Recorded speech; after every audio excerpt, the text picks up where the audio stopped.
terutama dalam hal bagaimana mereka nanti eksis di masa depan. Usai melaksanakan pembukaan Aturuyut Writing Camp, sebuah acara penulisan tingkat nasional di Batu Ruyut, Krayan Tengah, Nunukan, Kalimantan Utara.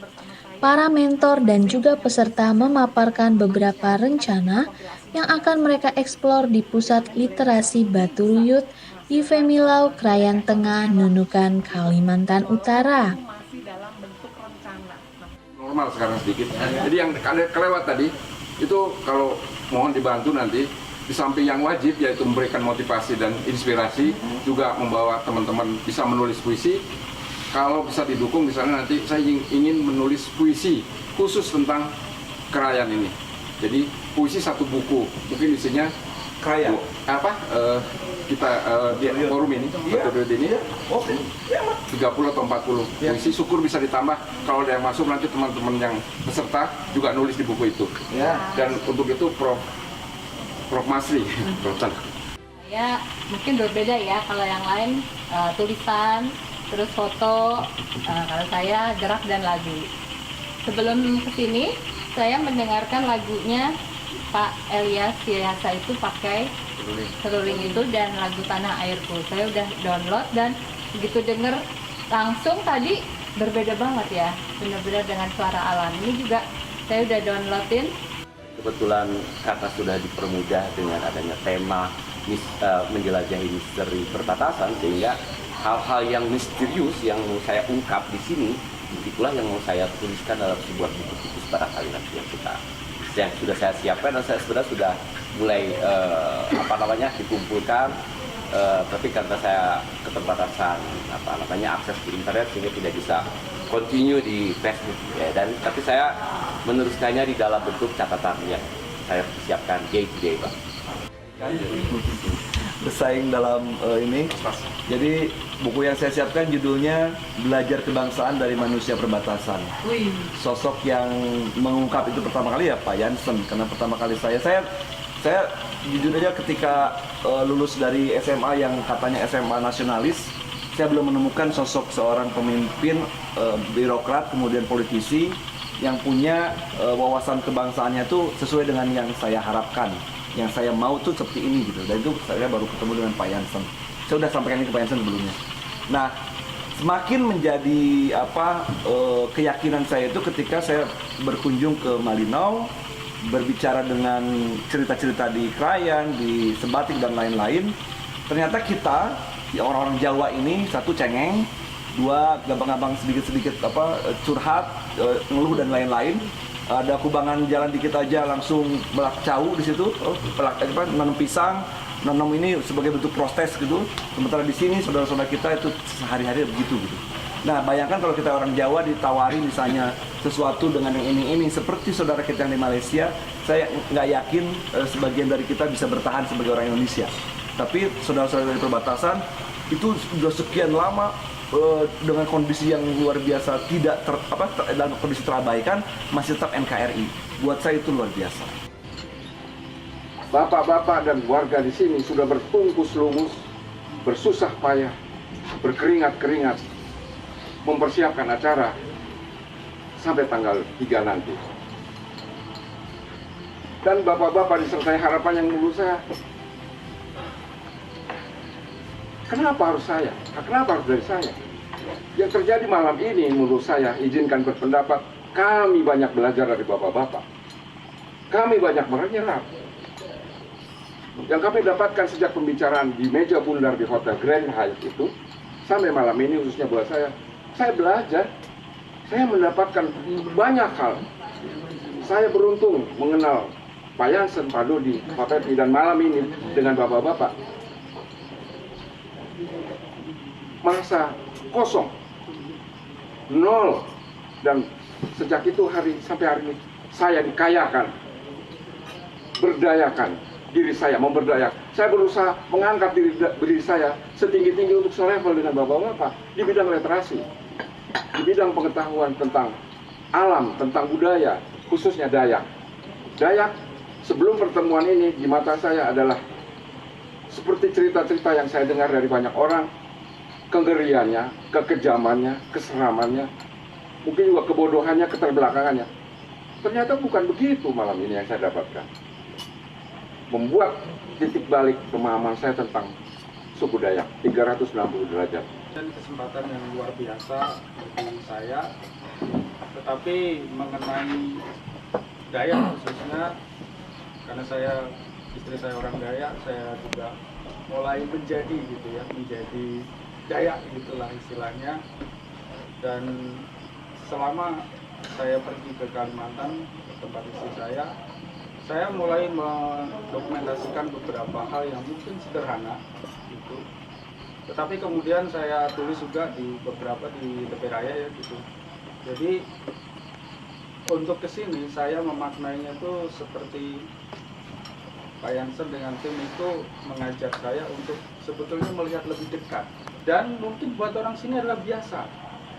Tetapi buat kita yang baru datang dari luar seperti Pak dari sampaikan, itu luar biasa. Gitu. Jadi hasil karya yang ingin saya hasilkan nanti yang jelas menulis buku gitu Pak Mastri ya. Tetapi saya memotret hal yang sederhana mungkin ya, dari apakah dari buah atau dari dongeng, dari cerita-cerita di sini. Tetapi mungkin buat orang sini biasa. Yaitu virtual literasi itu yang mengemuka dari 5 tahun terakhir. Saya lebih suka ngomongin memahami bahasa gambar ya. Itu bagi saya penting sekali, karena waktu Pepi nelpon saya itu ajak ke sini. Saya setuju bahwa fotografi itu sekarang masalah yang krusial dalam dunia literasi. Satu sisi orang masih menganggap foto itu susah, gitu. Jadi sehingga banyak penulis fotonya serahkan orang lain. Saya seperti itu ya. Ya. Wah, jadi sebenarnya gini, foto itu bisa gampang, bisa susah. Dianggap susah karena orang anggap susah, padahal sebenarnya tidak. Sekarang sudah tidak relevan ngomongin teknik ya. Sekarang handphone gini aja jadi gambar ya, jadi gambar. Cuma bagaimana gambar itu tepat. Itu yang mau saya bawakan besok dan mungkin mau saya tuliskan dalam suatu kumpulan tulisan yang bersama dengan ini, bahwa foto itu gampang dan tidak ada salahnya seorang penulis itu mutrak sendiri, itu lebih efisien. Saya ingat waktu saya di Kompas, tiba-tiba ada seorang redaktur dari ekonomi dari politik, Ben, tolong dipotretin ini, sudah diwawancarain, loh, enak banget potret, tolong dibikin tulisannya, saya gitu, ya kan? Itu kan, jadi sebetulnya menulis dan memotret itu bisa sejalan untuk hal yang general. Ya, misalkan kita itu pernah saya paksakan di Des Ekonomi ya, waktu itu wawancara ahli ekonomi saya bawain kamera, motret sendiri, cuma motret orangnya, tokoh gitu ya. Nah, jadi fotonya jelek banget, ya asal jebret karena dia tidak mau membuka pikirannya bahwa foto itu bisa mudah sebetulnya. Ya, ajak ngomong pelan-pelan, tungguin sebenarnya seperti itu ya. Ada sampel sebenarnya bisa seperti itu. Ide, punya gagasan yang besok akan saya sampaikan kepada teman-teman, adik-adik, rekan-rekan guru yang mungkin tadi udah saya singgung, saya pancing ketika pas penyambutan itu, saya deketin mereka supaya mereka besok banyak yang ikut saya, itu maksud saya. Itu akan modul resminya nanti Pak Jansen, itu akan melahirkan ide buku kompilasi, Pak.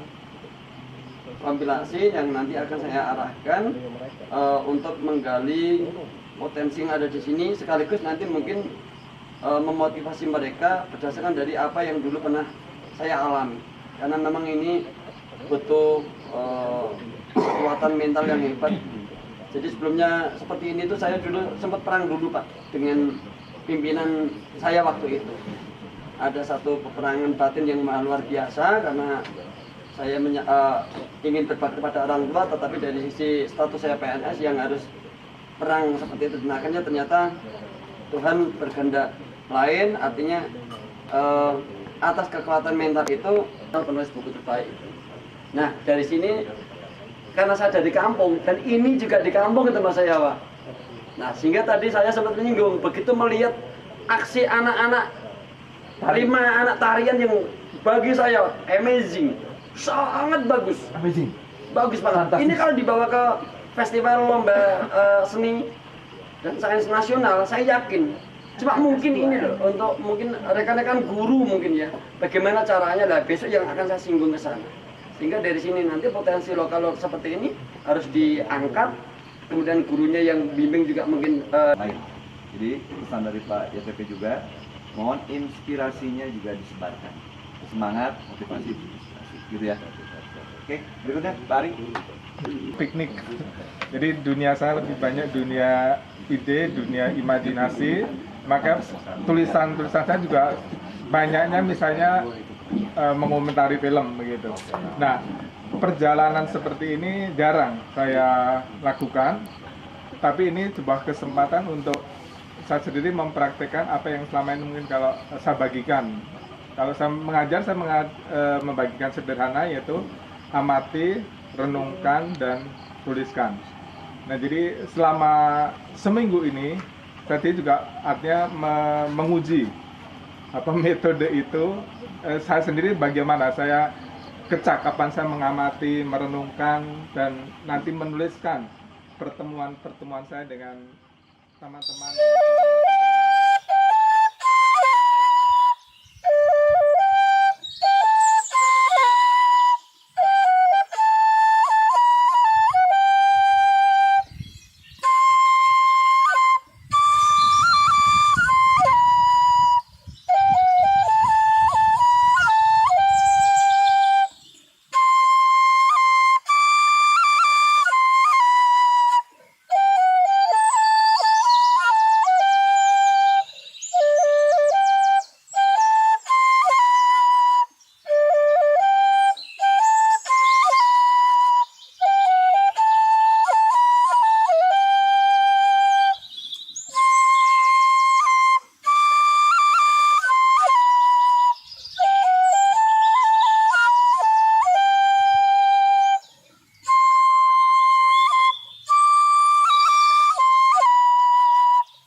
Keesokan harinya, para peserta dan mentor melaksanakan kegiatan memindahkan batu dari Milau ke lokasi penumpukan.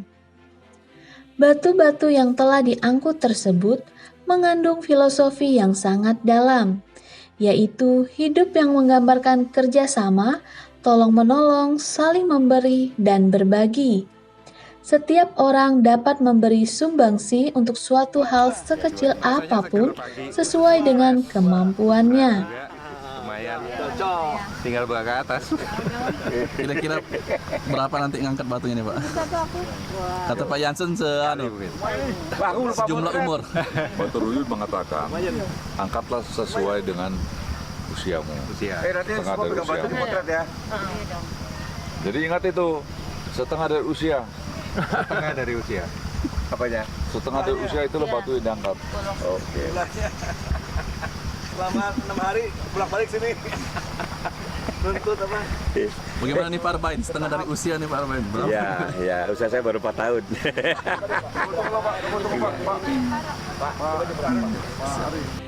Berapa lagi nih, Arif? Sebentar. Lebih rapat. Bawah, bukan yang di sini dia. Iya, sebentar. Baik aja.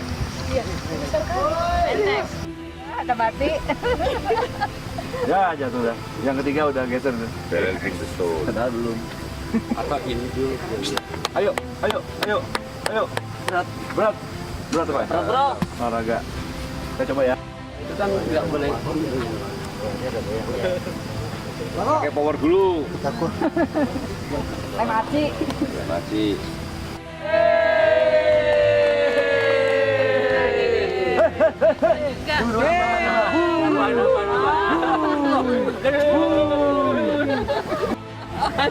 Ayo dulu. Pak Johan belum berhasil juga. Udah. Bapak nggak mau dari sini? Dirinya coba. Nggak berani gamblingnya. Masuk situ aja. Nggak di pay. Wah, jatuh ini. Tuh, jatuh kan? Belum ambil batu. Pak Johan, ambil. Pura-pura. Kepala suku cabang Jakarta bilang kita. Ambil batu. Udah nggak usah banyak ngomong. Ambil batu. Sebelum ambil batu, puisi dulu. Tambahin.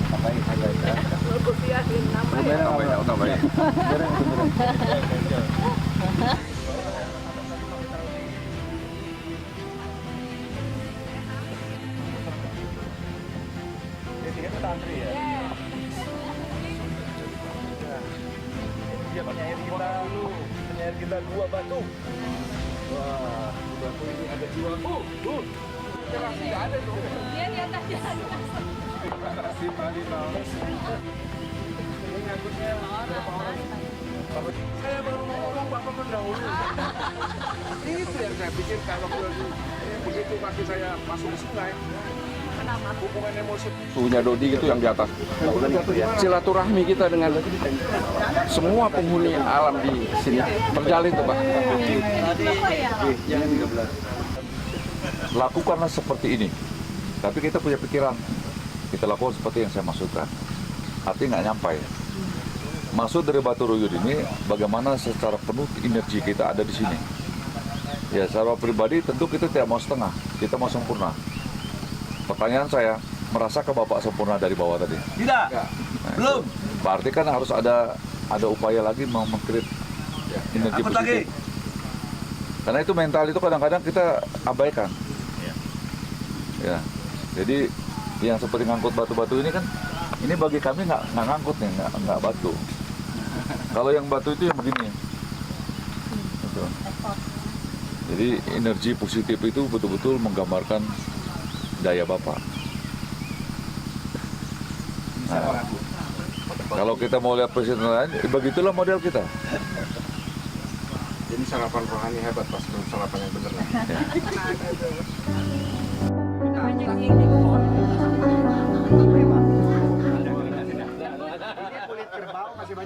Setelah memindahkan batu dari Sungai Milau ke lokasi penumpukan, para peserta mencoba dan menikmati salah satu masakan tradisional, yaitu kulit kerbau yang dimasak di dalam bambu. Ini semua. Waduh, tangannya dipukul gini. Tidak ada bumbunya. Coba itu yang kecil. Pedi atau foto? Hai, selamat pagi. Aku pagi ini lagi makan helak membulu. Helak membulu. Ini makanan khas Krayan, di mana ada kulit kerbau yang dimasak di dalam bambu. Bisa dilihat tuh bambunya ya. Ini nih. Ini. Itu sudah dimasak. Nah, sekarang giliran aku mencoba. Padahal aku kurangin daging. Maaf dokterku ya. Aku nih di sini terpaksa jadi melanggar dirimu Demi konten. ya. Jadi tradisinya adalah setelah dibakar di bambu. Garam dikit, garam banyak. Tahan. Ya. Oke. Cepetan. Pengen tahu rasanya gimana? Baik. Lihat dari ekspresi saya. Kali gaya. Beneran Asin. Pertama asin karena kena garamnya duluan. Gurih. Ada aroma asapnya dari bambu. Dan itu beda banget. Khas banget. Kayak benua. Kalian mesti coba kalau datang ke Krayan ya. Direbus biasa yang itu kan. Hitungan ketiga baru masuk ya. 1, 2, 3. Ya, oke. Mencoba kulit kerbau ini ya. Tapi yang kecil ya, Biapi. Iya, yang kecil aja dulu. ada anaknya nih, kita sama. Ini lemak atau protein Yang ya? terlalu banyak gitu. Lemak ya? Wih, banyak betul loh. Ada. Oh, ini kan kayak drok-drok. Kulit bro, makan. Tapi 3, 2, 1. Oke. Ini. Ini yang beri Pepi banget ya. Tim ada. Tadi pernah keliru nggak? Perempuan itu. Kalau makanan ini makin lama semakin enak. Iya. Nanti yang hari apa di bikin lagi, bawa pulang. Wow. Nih, Bawa pulang. Perempuan itu. Kalau makanan ini makin lama semakin enak. Iya. Nanti yang hari apa di bikin lagi, bawa pulang. wow. Nih, Bawa pulang. Kalau di melengket di bambu ini tambah enak lagi. Kering dia. Jadi intinya sayur apapun bisa dimasak di sini ya. Nasi masak Karena sini? air Nasi bisa. Iya, nasi bisa.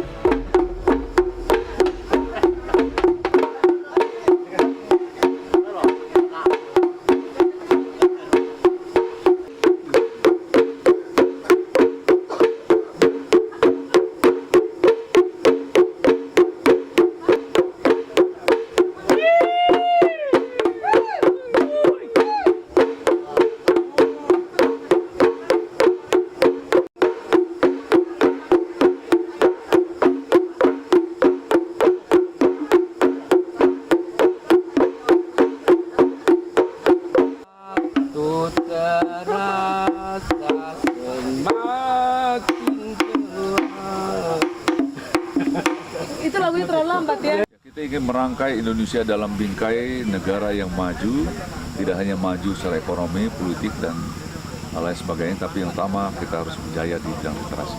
Keren. Teman-teman, itulah tadi percakapan singkat dari kita setelah kita tadi merasakan menu kulit kerbau dicampur dengan ubi, makanan khas di sini pagi-pagi menjadi semangat. Salam dari Trida Pulungan, salam Lentera Pustaka Indonesia dari Writing Camp Batu Ruyut 1, langsung dari Pemilau. Terima kasih.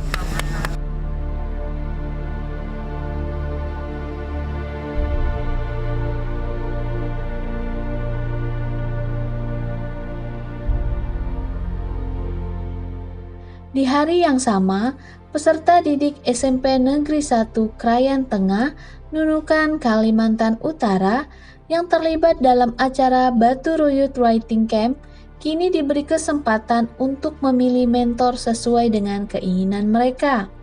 Mulai dari fotografi, membaca puisi, public speaking, hingga menulis.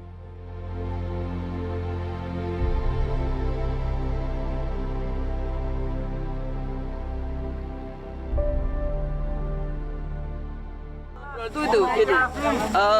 Ada gazebo di ini yang timur yang tepi sungai itu. Ini kelas apa, Pak? Ini kelas menulis buku anak. Oke. Semangat. Oke, tetap semangat. Oke. Ini kelas apa, Kak? Kelas menari alam. Hai, kita akan nari dengan gerakan nafas. Kita akan bergerak semuanya ya.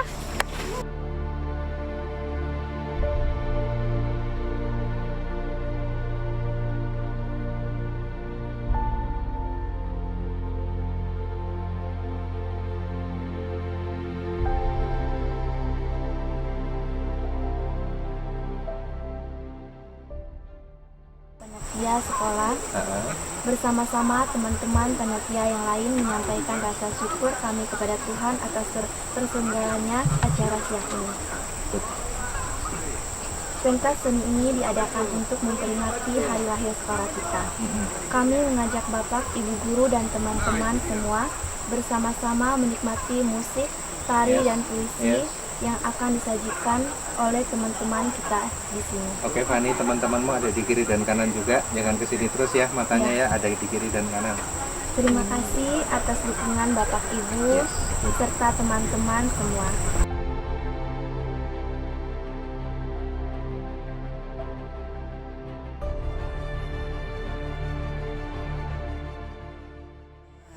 Foto-foto kita isi dengan foto-foto di buku itu, dimana kita juga belajar. Nah, saya itu juga pengen tahu dari kalian itu apa sih yang kalian lakuin sehari-hari.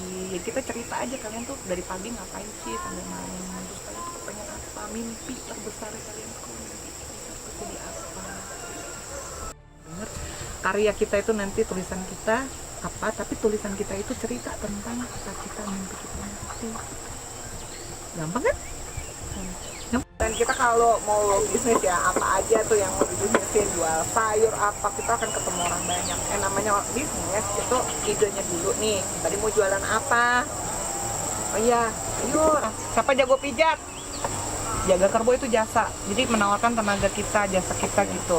Apa aja jasa yang kalian bisa tawarkan di sini, bisa dijual.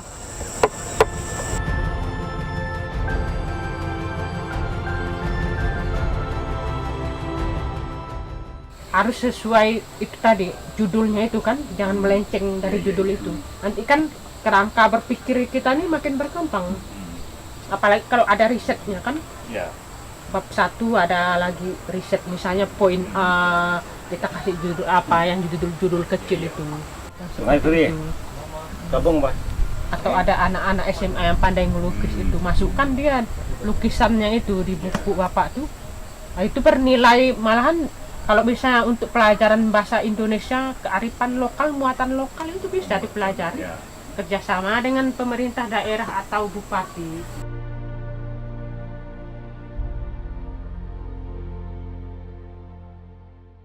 Tapi ingat bahwa gagal itu biasa. Dari sekali. Cuma seorang fotografer yang gagal terus, nah itu yang ditegur. Saya waktu redaktur, beberapa anak buah saya di Kompas pulang gagal nggak bawa foto, saya mengerti. Tapi kalau sampai 5 kali berturut-turut ya something wrong gitu kan, sama dia ada something wrong. Kendala selalu ada, Pak. Nah, mengatasi kendala itu dengan pengalaman. Dirasa-rasain sebelum berangkat motret. Tapi walaupun itu tetap gagal, biasa. Foto itu lewat ya lewat. Baca buku. Jadi semua pemahaman, kalau saya dimarahin atasnya saya salah, oh itu salah. Jadi ilmu yang coba saya ajarkan itu betul-betul dari pengalaman, bukan dari teori yang rumit-rumit manapun. Oke, ini yang disebut namanya kamera biasa ya, kamera. Tapi zaman sekarang, apakah suatu ketika handphone bisa menggantikan kamera? Bisa nggak menurut kamu?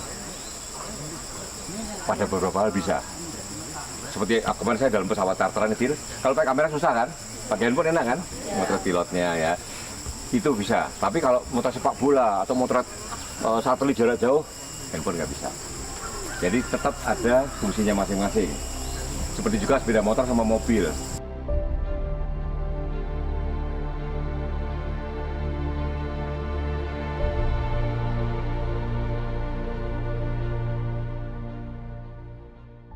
Tradisi dengan bahasa daerah masing-masing. Itu bahasa daerah mana saja dari se-Indonesia. Ya, saya di 8 se-Indonesia itu saya masuk di yang menangnya bukan saya. Iya. Ya, jadi kamu juga bisa berdiskusi dalam bahasa kamu sendiri, bahasa daerah ya. Jangan berpikir gini, siapa yang mau bahasa? Ada, jangan lupa. Ada. Karena ada apa ini? Saya telepon sama Dino. Rumah saya kok anjingan terkunci. Nggak ada anak saya, nggak ada itu. Pak saya kok sudah dikasih apa kacang itu, kok rumah bawah saya banyak sekali sampah gitu.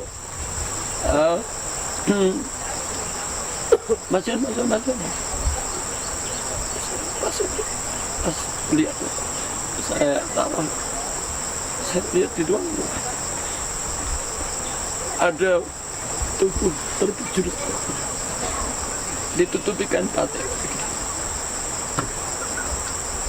tersenyum. Bapak, jikalau anak Bapak bisa menerjemahkan kehendak Bapak waktu itu agar saya kuliah, tapi tepat pada hari pertama saya kuliah Bapak malah meninggalkan saya.